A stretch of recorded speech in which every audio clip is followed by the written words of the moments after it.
Dostlarım merhaba, ben Oğuzhan. Düş Yola YouTube kanalına hoş geldiniz. Videoya başlarken 2019 yılında 4. gününü yaşadığımız Ramazan ayının hepimize sağlık, bolluk, bereket ve hayırlar getirmesini dilerim. Johan Skullman'ın Doğa'da hayatta kalma tekniklerini anlattığı videonun 2. bölümündesiniz. Videonun ilk bölümüne sağ üst köşedeki i simgesinden, ayrıca video açıklamasındaki linkten ulaşabilirsiniz. Eğitimin bu bölümünde Johan Skullman bize 2 farklı sırt çantasındaki ekipmanları, bunların yerleştirilme ve kolay erişim sıralamasını gerekçeleriyle anlatıyor. Lütfen kanala abone olmayı, sonra da videoyu paylaşmayı, beğenip yorum yapmayı ve yeni videolardan haberdar olmak için çan simgesini aktive etmeyi unutmayın. 8000 aboneye ulaştığımız şu günlerde kanalda görmek istediğiniz video içeriklerini de yorum olarak bırakabilirsiniz. İyi seyirler. Things that happen. So the things to protect against wet. Absolutely. Üstün ıslandığı zaman hani değiştirmek istediğin To show you those, I just bring these out first. These are my extras because I need my boots to rest, and Ekstra when I stop for longer. Bottan çıkartıp uzun süre botta durduktan sonra hani hava alması için, rahatlaması için bunları taşıyor. Aynı zamanda da yedek. On short trips I use sandals, but I know that sandals are quite poor to walk long distance in, and kısa yürüyüşlerde with these I can sandalet replace a boot if the boot breaks. Ama bu biraz daha bota bir şey olursa burada giyebilmesi açısından, yürüyüş açısından sandaletten daha kullanışlı olarak şey yapıyor. I have two different kinds of rain gear for my backpack, and that's one cover that I just put on İki top. farklı yağmur koruması var çanta için. Birisi çantayı komple saran yağmur korumalı.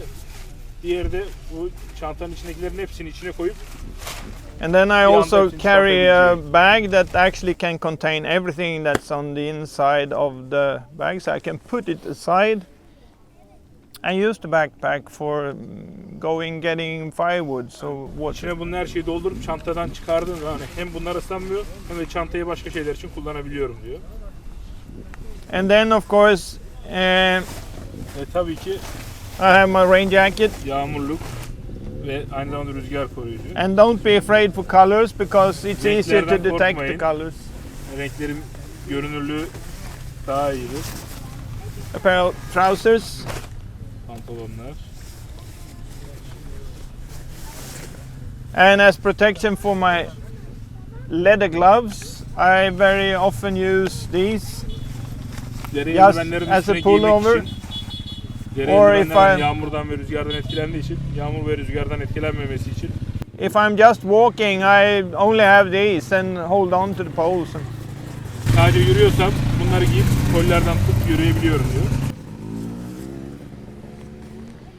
Even yesterday when it was a little bit rainy here, you can feel it's a huge difference from when the sun is up. So it becomes chilly, and that's what the body is adapted to. So it doesn't have to be the very cold northern parts of this hemisphere to get really chilled. Kuzey bölgede olmana gerek yok soğuk olması için. Yani dün akşam bile burada hani güneş gittikten sonra az bir şey yağmurda bile ciddi bir hava değişikliği oldu. Orada bile kullanışlı bir şey. A mini towel or a cloth is good, of course, when you have gone for a swim or a shower in the field. But it's also very good to wipe things off, like a wet tent before you pack it together. Işte çantan ıslanmışsa çantayı silmek için kullanabileceğin ufak bir havlu. And finally, when I protect my feet, I actually hardly never use a pair of boots where a fixed membrane is inside because it attracts bacterial growth, it attracts fungus, it smells like shit, and it's much nicer to have waterproof socks that you can take off when you don't need them, and also of course much easier wash them. Membranlı ya da Gore-Tex'li bot kullanmayı sevmiyor. Hem içinde havayı tutup bakteri oluşturup kötü koku saldığı için, aynı zamanda kuruması daha zor olduğu için şeye dayanıklı, suya dayanıklı çorap kullanıp normal botları kullanıyormuş. Kışın bile aynısını yapıyormuş. Çorapların kurutması daha kolay. Çıkardığı zaman botları gene ayağında kaldığı için onu tercih ediyor. More or less everything I do now is related to me walking and doing the things. or me more stopping for very very short stops Şu ana kadar anlattıklarım and çoğu making changes. But yürürken bir şeyler yapmak ya da çok kısa duruşlardaki üst baş değiştirme ya da işte bir şeyler içmek gibi şeylerle alakalıydı. Şimdi ana bölmeyi açtı. and when I stop for a break, then I need to reinforce not only against wind and wet. Sometimes I need to put a sweater on. Durduğum zaman sadece yağmur ve rüzgardan değil, aynı zamanda bazen kalın bir şey de giymem gerekiyor. I love the smell of wool, so Yünün kokusunu çok I very seviyorum often diyor. use wool Genelde sweaters. yün ürünleri kullanıyormuş. Yani %100 yün olmasını tercih ediyor. But when I need to be a little bit more slim on weight and volume, for example, when we are climbing, then you have a lot of extra climbing gear that weighs a lot. Then perhaps I use a lightweight insulating reinforcement jacket, like a polyester filling or something like that. Kilo ve yer sorun olduğu zaman ya da şey, dağ yürüyüşlerine falan çıkacağı zaman yün yer kapladığı için daha onun yerine daha ince polyester ürünler kullanmayı tercih ediyor çantasında. And of course now I'm at the break, and then like you mentioned, it's time for changing socks, which you do frequently because you want to have as dry feet as possible. Şimdi bir mola verdi ve işte çorapları sürekli değiştirmek gerekiyor diyor ve hani birden fazla taşıdığı tek şey çorap. And of course, besides socks, I can have a reinforcement hat, or I can have Çorap dışında kafayı korumak için şapka, a mitten that's a little bit insulated, but it all depends on the circumstances. ince şeyler hani kendini korumak için koyabiliyor. And of course, now I will also be able to perhaps have a meal, so I have my Uzun cooking süreli durduğu için equipment. şimdi yemek de yiyebileceğim diyor. But first, we can find Öncesinde diğer şişesi. the partner of my first half liter. And why do I prefer to have 2 half liters rather than 1 or 1.5 liter? Niye 2 tane yarımşar litre taşıyorum? Yani 1 ya da 1,5 litrelik bir tane büyük taşımak yerine.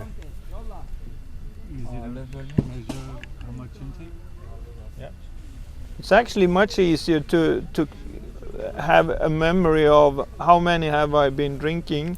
Kaç litre içtiğimin hafızasını kaydını tutabilmek açısından daha kolay oluyor. Simply because we empty these. Çünkü 1 liter we içtiğin have a zaman tendency of boşalıyor. refilling and refilling Sürekli without dolduğu için drinking ne kadar everything. içtiğini biliyorsun. And also Ve aynı zamanda nicer to hold on to yani içine than sıcak su a koyduğun thick zaman 1 liter.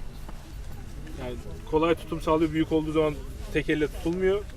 Easier to hang on because half a liter is not that much Asılması daha kolay. in the need of a counterweight, but 1 and 1.5 liter becomes easy. Yarım litreyi çantaya micro, astığın zaman çok fark etmiyor ama 1,5 litreyi distraction. astığın zaman çantanın dengesini bozabiliyor. When I fill this up with boiled water, hot water, then I not only have 2 drinking flasks, before I can drink it, have 2 radiators. Bunları yani kaynamış su, sıcak suyu içmeden önce onu doldurduğu zaman hani hem hani beklemesi gerekirken aynı zamanda kendisinin ısınmasını sağlıyor. Radyatör olarak kullanıyor. You can use them in your sleeping bag as reinforcement. Uyku tulumunun içine koyabilir uyumadan önce. You can sit, for example, by the fire, and when it's a warm front of the fire, you can feel that. You get the cold back. Then you put these heaters near to soft parts at the kidneys. Ateş önünde otururken genelde ön taraftan sıcak gelir, arkası soğuk olur diyor. Hani böbreklerin olduğu yerlere birer tane koyarsanız onu. And the immediate reaction is that it helps heating the core of the body and encourage the blood flow to stay warm. Vücuttaki kan dolaşımı sağlanmasına yardımcı oluyor. If you bring the cover off, you can put these into your wet or moist socks to actually more or less drive the moist out. Çıkartıp ıslak ya da nemli çorabınıza onu soktuğunuz zaman kurumasında yardımcı oluyor. You can put it inside a pair of boots. one in botunuzun each. içine ya da işte ayakkabınızın içine koyup onun daha hızlı korumasını Also with the sağlayabilirsiniz. purpose of getting the moist out. Nemi çıkarmak için güzel bir şey. O özelmiş bunlar. Kendisi nem yapmıyormuş ısındığı zaman. So it's very useful, and of course when I fill this up in the evening, I will have 2.5 liters ready to start drinking from already in the sleeping bag in the morning. So I don't have to go up and fix a lot of things and start actually the day by losing energy. Akşamdan bunları sıcak suyla doldurup hem uyku tulumunun içinde kullanıp sabah kalktığında da hazır içme suyu oluyor. Yani dışarı çıkıp baştan su kaynatıp bir şey yapmak için uğraşmadan hazır su içebiliyor. I always bring those two small ones even in winter time, but of course I'm very careful so that I don't use them so they freeze together. Kışın bile o ikisini yanına götürüyorum diyor. Ama dikkat ettiğim şey donmamaları diyor. In winter time we very often use a little bit bigger thermoses, Kışın büyük termoslar kullanıyoruz ama and in summertime we satisfied with a yazın small bu one, boylardakiler yetiyor. so 0.5 liter at most. And that means that when I go to bed I fill this one up with hot water also. Sometimes I prepare a soup or something like that, because this is my first start in the morning with the breakfast. Yatmadan önce genelde onu da sıcak suyla doldurup ya da genelde çorbayı tercih ediyormuş. Çorba koyup sabaha kahvaltısının hazır olmasını ya da işte kahvesinin hazır olmasını sağlıyor. Sabah kalktığı zaman ekstra bir enerji harcamıyor. And of course if I want to cook food or boil water for my freeze-dried food, I do that during the lunch break and make the refills. Yani öğle arasında işte yemek ısıtma, yemek yapmak için. Because then I have the time, and then I don't use the filter. I save the filter for that. Kaynatıyor suyu. Diğer türlü zaman olmadığı zaman filtreyi kullanıyor. I prefer to use a multi-fuel burner simply because that runs on many different kinds of Çok fuels. farklı yakıtlarda yanabildiği için bunu kullanıyorum diyor. Mainly we use the pure petrol, Yani benzin, dizel, ondan sonra gaz her sometimes şeyde called çalışabiliyor. power fuel. But you can also use a lightweight gas canister. Aynı zamanda bildiğimiz o NURGAZ'ınki gibi propan gazların tüplerinde kullanabiliyorsunuz. You can use kerosene, diesel, Dediğimiz yani dizel biraz daha kötüsü petrol from an old car. ya da eski arabadan gene beklemiş benzin ya da dizeli de. Russian vodka, Rus vodkası because you don't want to drink it. içmeyi tercih etmiyorsanız yakmak için kullanabilirsiniz. Hani It's low efficiency, içinde az but bir şey yanıcı malzeme olması onun için yetiyor. the main thing is that of course it's much more flexible than just a simple lightweight gas burner. Tabii ki yani diğer büyük kaplardansa bu biraz daha kolay kullanım, hani yer kaplamadığı için. The only thing you need to learn with a thing like this is that you need to know what kind of small jet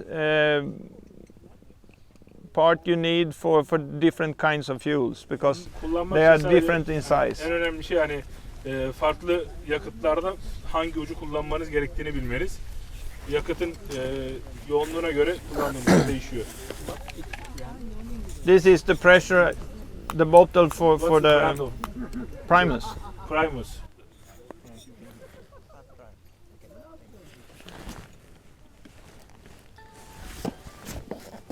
But in the same time, I'm actually saying also that it's quite a good idea to have a backup when it comes. Yanında yedek olarak da ufak, Because if you are not very used to these and skilled with them, it's quite hard to maintain them and also to repair. But it's something that comes with the usage of them, then you learn. But having a lightweight gas burner for a tamir small edeceğinizi canister is a biliyorsanız good idea. Yedek taşımak daha iyi bir şey. Bu sadece propanla çalışıyor.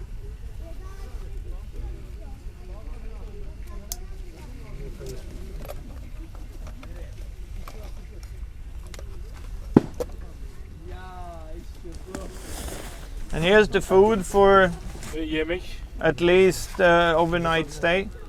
yani yaklaşık 30 saat, I would say günlük bir lunch yemek to var lunch. içinde. Öğle yemeğinden öğle yemeğine kadar.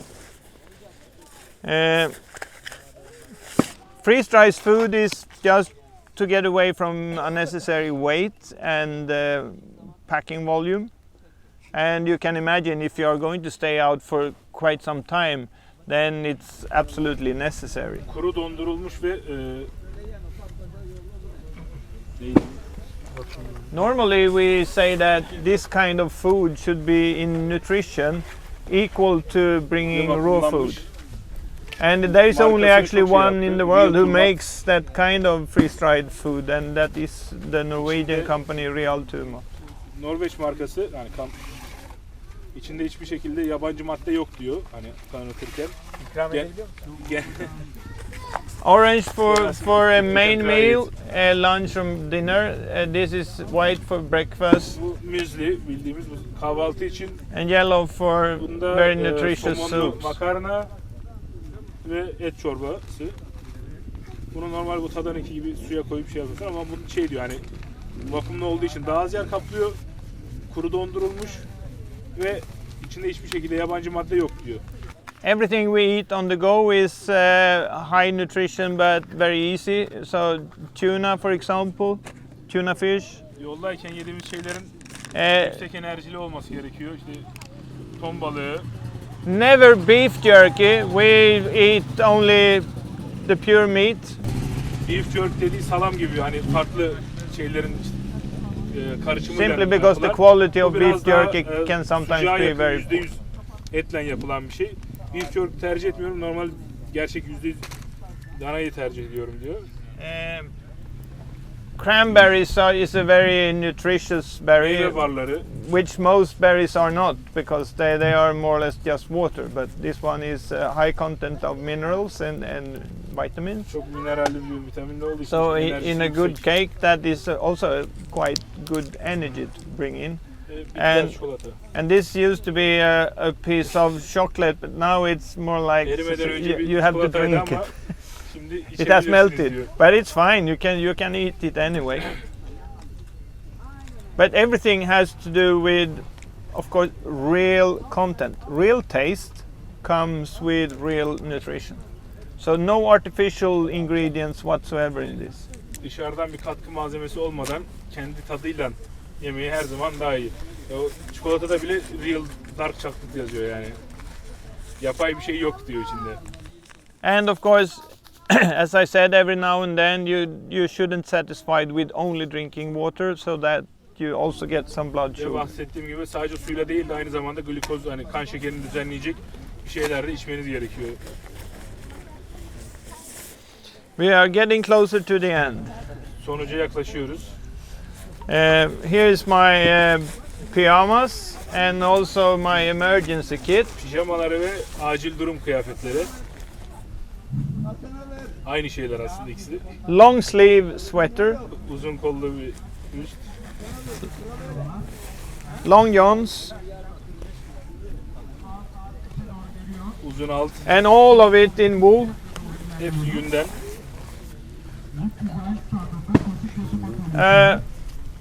Neck gaiter that you can turn into a beanie or a balaclava or whatever you Şapka want, yapabileceğiniz bir şey. protecting your head. A pair of socks Gene bir çorap. exclusively for this. Sadece yatarken giymek için özellikle diyor. Gene gün. Ve iç One çamaşırı pair ya of da extra şort shorts ekstradan. and buraları protection for korumanın your önemi- hands. So full body protection. Tüm vücudu korumak için. Inside the most of the sleeping bags you have a synthetic inner fabric. Çoğu uyku tulumlarında iç tarafı sentetikten oluyor.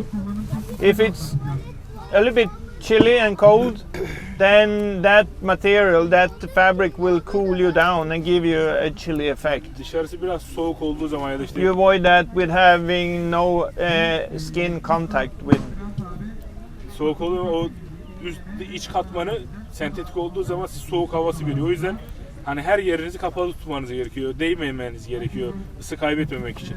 And of course also the opposite. When it's a little bit too warm, a little bit it gets a little bit sticky and a little bit stuck to your skin, then it's also very nice to have Aynı that şekilde thin tam layer. tersi hava sıcak olduğunda da gene sentetiklerde içinde böyle yapış olma, yapışma, takılma oluyor. Onun için de gene böyle tam kıyafet işe yarıyor diyor uyku tulumunun içinde. But I strongly recommend all of you don't have too much clothes on inside the sleeping bag, because then you take away a lot of the air layers. Uyku tulumunun içinde çok katman katman giyinip girmeyin çünkü çok fazla hava alanını kesmiş oluyorsunuz diyor. Hani az giyip daha çok korun. And then in this one we have the sleeping bag, Uyku tulumu and we have one liner. ve ipek bir ekstra katman. O da ekstra 2-3 derece katıyor diyor. This makes it possible for me to have a much smaller sleeping bag and be Dolayısıyla totally comfortable. Kullandığı zaman bir boy küçük uyku tulumu yanına alabildiğini söylüyor. Yani bu konforu 10, ekstremi eksi 10 derece olan bir şey. 730 gram yazıyor. Yani bunu alıp o şeyler hem ipek katmanla hem de 2 tane şeyle kullandığı zaman eksi 15, eksi 20'ye kadar kullanabildiğini söylüyor. And there's only one way to find out, and that's to spend a lot of nights out in the wild and actually experience how efficient it is. But also you need to find the limitations, of course. Deneyimleyerek çözümleyebileceğiniz, yani neyden ne kadar hangisine ihtiyacın olduğunu deneyimleyerek çözeceksiniz. Sahada görerek. And also, since all my backpacks they are able to open from the bottom. Benim kullandığım tüm çantalar aşağıdan My açılabilir tent şekilde. is standing over there. It's a Çadır oraya one-person kurduğu tent. için burada yok. Hani halihazırda kurdu. Çadırın en altta olmasının sebebi de ilk olarak çadırı kurması. When I come to the campsite, I always bring that one out first because I haven't opened my backpack yet. Çantayı kullanmadan ilk çadırı kurup I pitch the tent, and then I go into the tent and take the rest out of the bag. çantayı çadırın içine koyup ondan sonra çantayı boşaltıyor. Yani dışarıda bir şey yapmıyor. Çadırı kurup çadırın içine girip çantasını açıyor. If the weather is really bad at lunchtime, Öyle I always hava pitch çok my tent. kötüyse because it's much more comfortable to have çadırın decided içinde yapıyor. 90 minutes break, okay, eat, fix things, sitting inside the tent, instead of freezing your ass off sitting on your backpack. Yani dışarıda çantayla birlikte dışarıda durmaktansa çadırın içinde her şeyi yapmak dışarı hava soğukken daha kolay. In the morning, when I'm leaving the camp, I told you that I have breakfast and everything inside the tent. Gündüz kamptan ayrılırken sabah kahvaltısı Then her I put şeyini the backpack çadırda like this, yapıyor ve çantayı ters koyup doldurmaya başlıyor.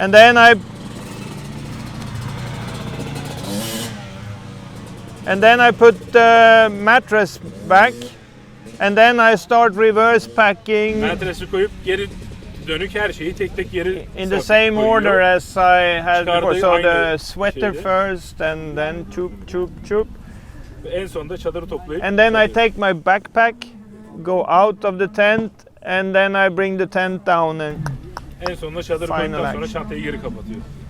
And Her of şey course, düzen içinde. now you understand, if the tent is a little bit wet, then I put all the stuff inside Çadır that biraz one, ıslaksa and her şeyi onun içine koyup böylelikle eşyalarını çadırın ıslaklığından korumuş or oluyor. I simply just put that as a kind of Ya da onu araya barrier, olarak and then koyabilirsin. the tent. Öyle çadırı koyuyor.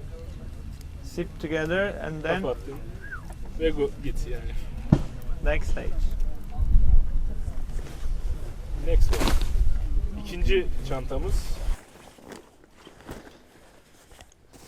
This backpack doesn't differ from the other ones. I bring my flasks and my thermos. Yerinden pek fark yok. Aynı şekilde buna da su şişelerini ve filtreyi alıyor. The water purifier.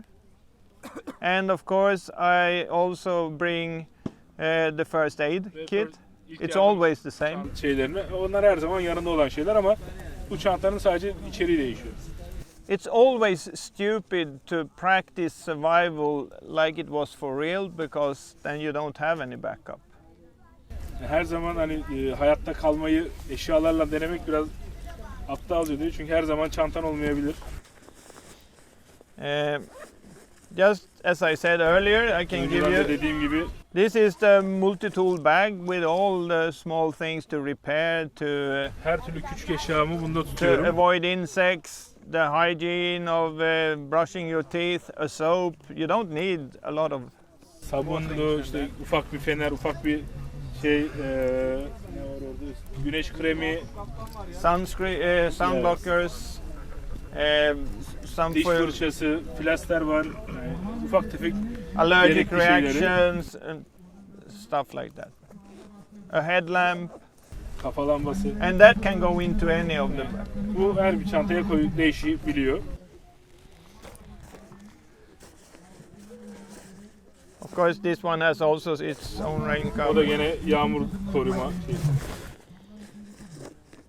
And just to give you some other options than having classic rain jacket, rain trousers.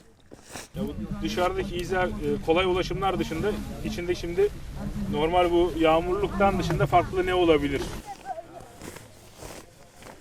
It's a hybrid poncho, Kollu hibrit panço usulü değişim. and I use that as a wind blocker and of course Aynı as rain zamanda rüzgar gear. engelleyici olarak da kullanıyor.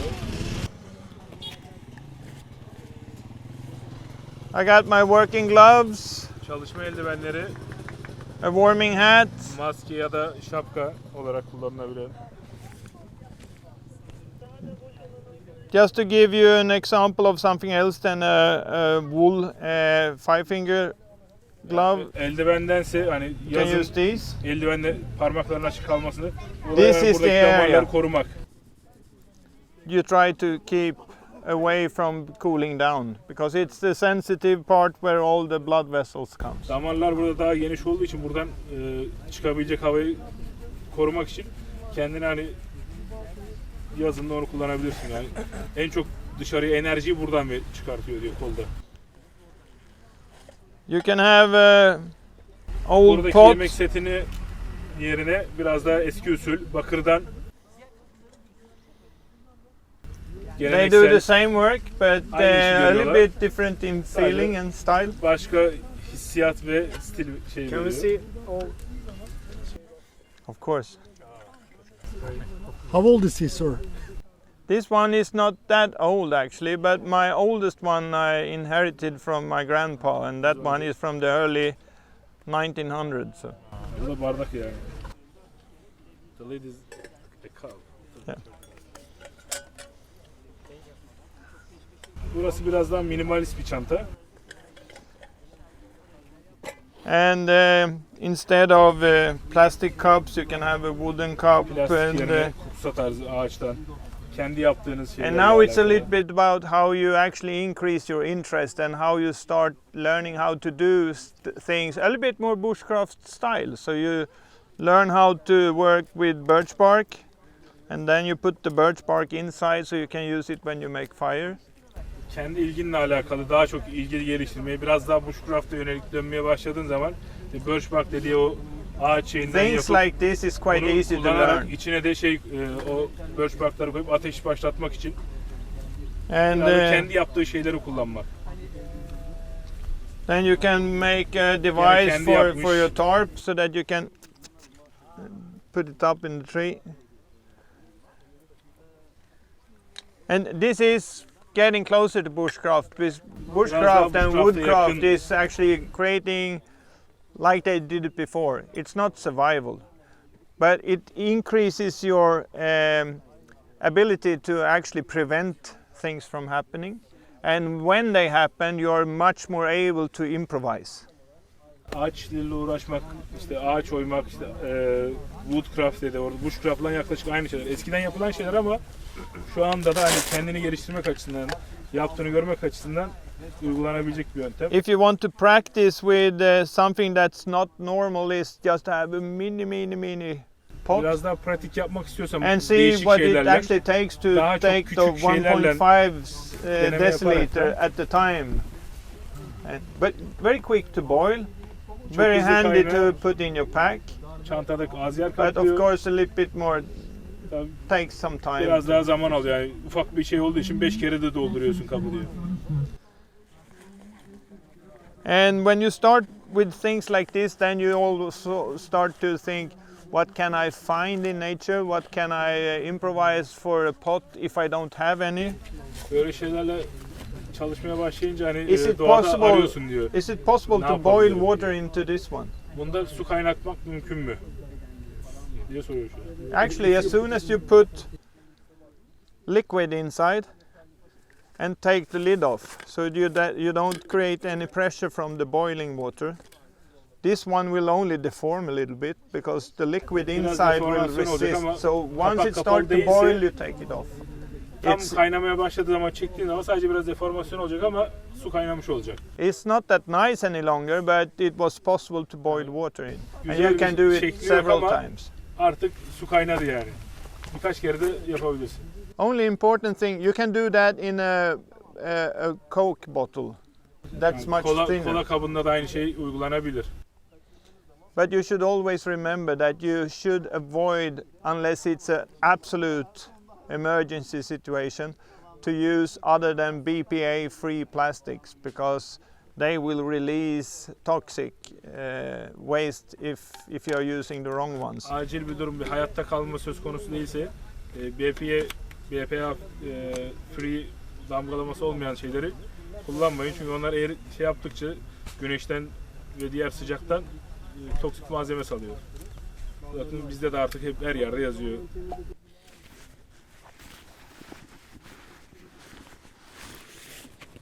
This is the sleeping bag Uyku tulumu and the warming jacket ve and the tarp ceket, tarp, and the poncho. battaniye, panço.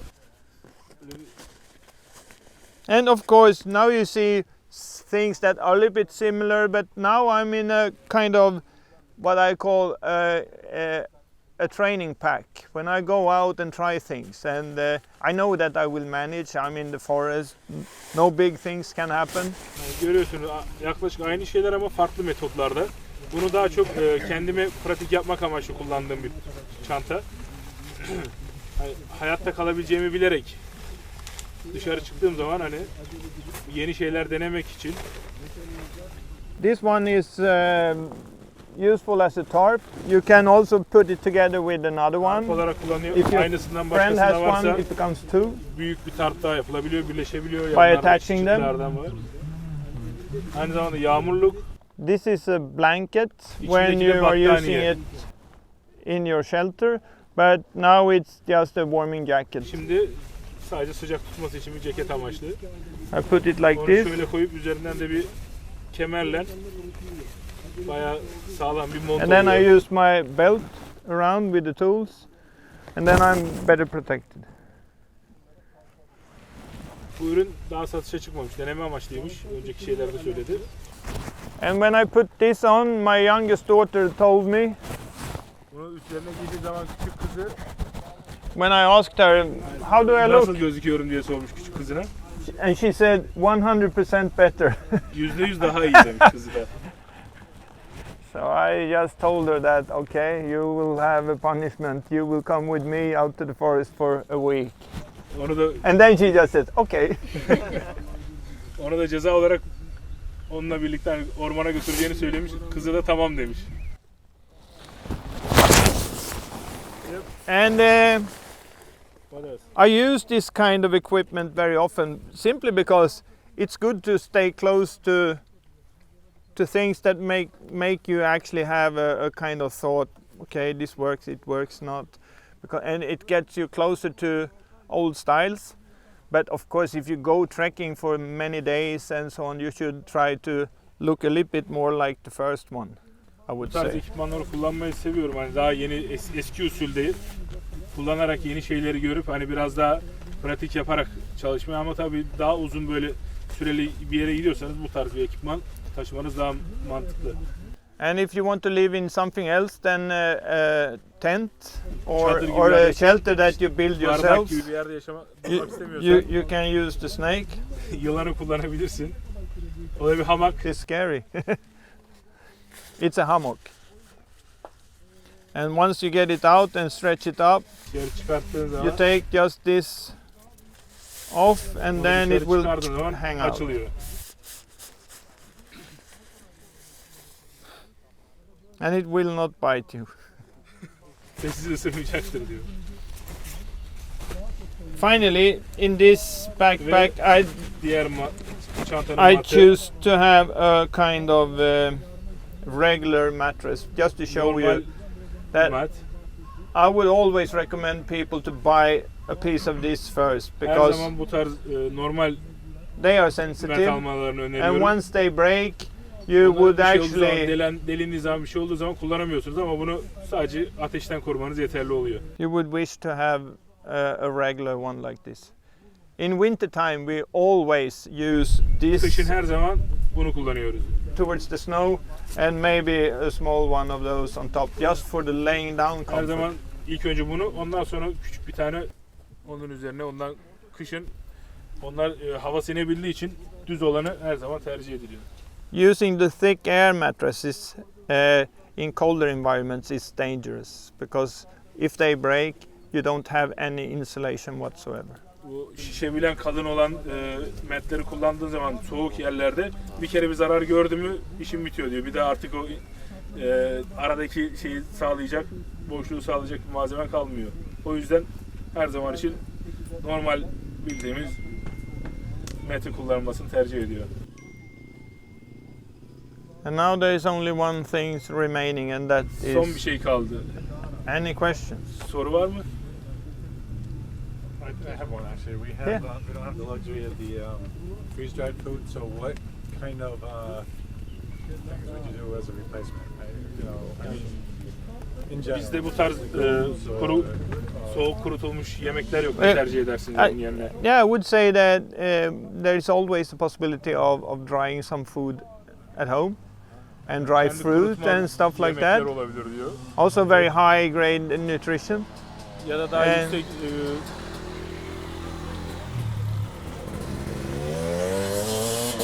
yüksek besin oranlı enerjili yiyeceklerle If I would have been on those, I wouldn't have just been driving slow back and forth. I would go bananas instead. That's what they're ben meant kullanıyor for. olsaydım böyle yavaş yavaş gidip gelmezdim diyor ve uçardım. But I also would recommend actually to take raw food that actually lasts for a couple of days, so that you Aynı can zamanda take birkaç gün potatoes and kalabilecek, stuff like that. Because işte patates gibi, soğan gibi hydrogen's in ürünleri that taşımayı also. tercih ederim. That makes sense. Hani Yeah. bozulmayacak şeyleri. Yeah. One question. We are talking about the backpacks, but isn't it a good idea to keep the first aid bag with you? I mean, in your belt, not in the bag. You are on a very good question actually. As soon as I stop and I leave my backpack, then I reorganize, and then in my jacket or on my belt, I'm always carrying the water bottle, very often the purifier, and then first aid and the knife and the fire steel. İlk yardım setini çantada taşımak yerine hani üzerinde taşıman daha iyi değil mi diye sordu abi. Çantayı bırakır bırakmaz işte suyu, ilk yardımı, bıçakları hepsini üstüne, montuna aldığını söyledi. Çanta varsa hepsi çantada, çanta yoksa diğerlerini her şeyi üzerine alıyor. It's a very important point and En önemli noktalardan easy biri. access. When I'm in the car, it's just on the side of me, so that I can reach it. Arabadayken de kenarda yakında oluyor diyor. In the car, I even have for a car accident, so I have a pack in the trunk for at least 4 people. Bagajda da ayrıyetten bir kazada kullanabilmek üzere 4 kişilik bir ilk yardım seti bulunuyor bagajında arabasında. More questions? Başka soru?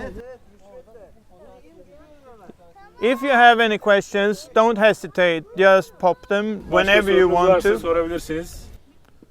Tomorrow evening, Çekilmenize gerek yok. tomorrow afternoon, you will have the opportunity for a gathering with everyone Yarın and öğleden sonra da ask bir questions if you soru cevap have some. yapılacakmış. Orada da gene tekrardan soru sorabilirsiniz. Yani her zaman da gelip sohbet etmeye müsaitiz diyor. Bir önceki konuşmalarda hani İngilizce bilmemekten çekinmeyin. Etrafta hani bir sürü İngilizce bilen arkadaşlar var, yardımcı olur diye eklemişti. And finally, thank you, and especially thank you for the excellent translations. Thank you.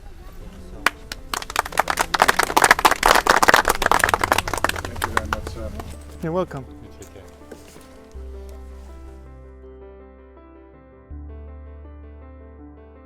Dostlarım, bu videoyu izleyerek doğada işinize yarayacak faydalı bilgiler edindiğinizi ve keyifli vakit geçirdiğinizi umut ediyorum. Lütfen kanala abone olmayı, yeni videolardan haberdar olmak için çan sembolüne tıklamayı, videoyu beğenmeyi ve dilediğiniz yorumu yapmayı lütfen unutmayın. Ben Oğuzhan, Düş Yola YouTube kanalında görüşmek dileğiyle. Hoşça kalın.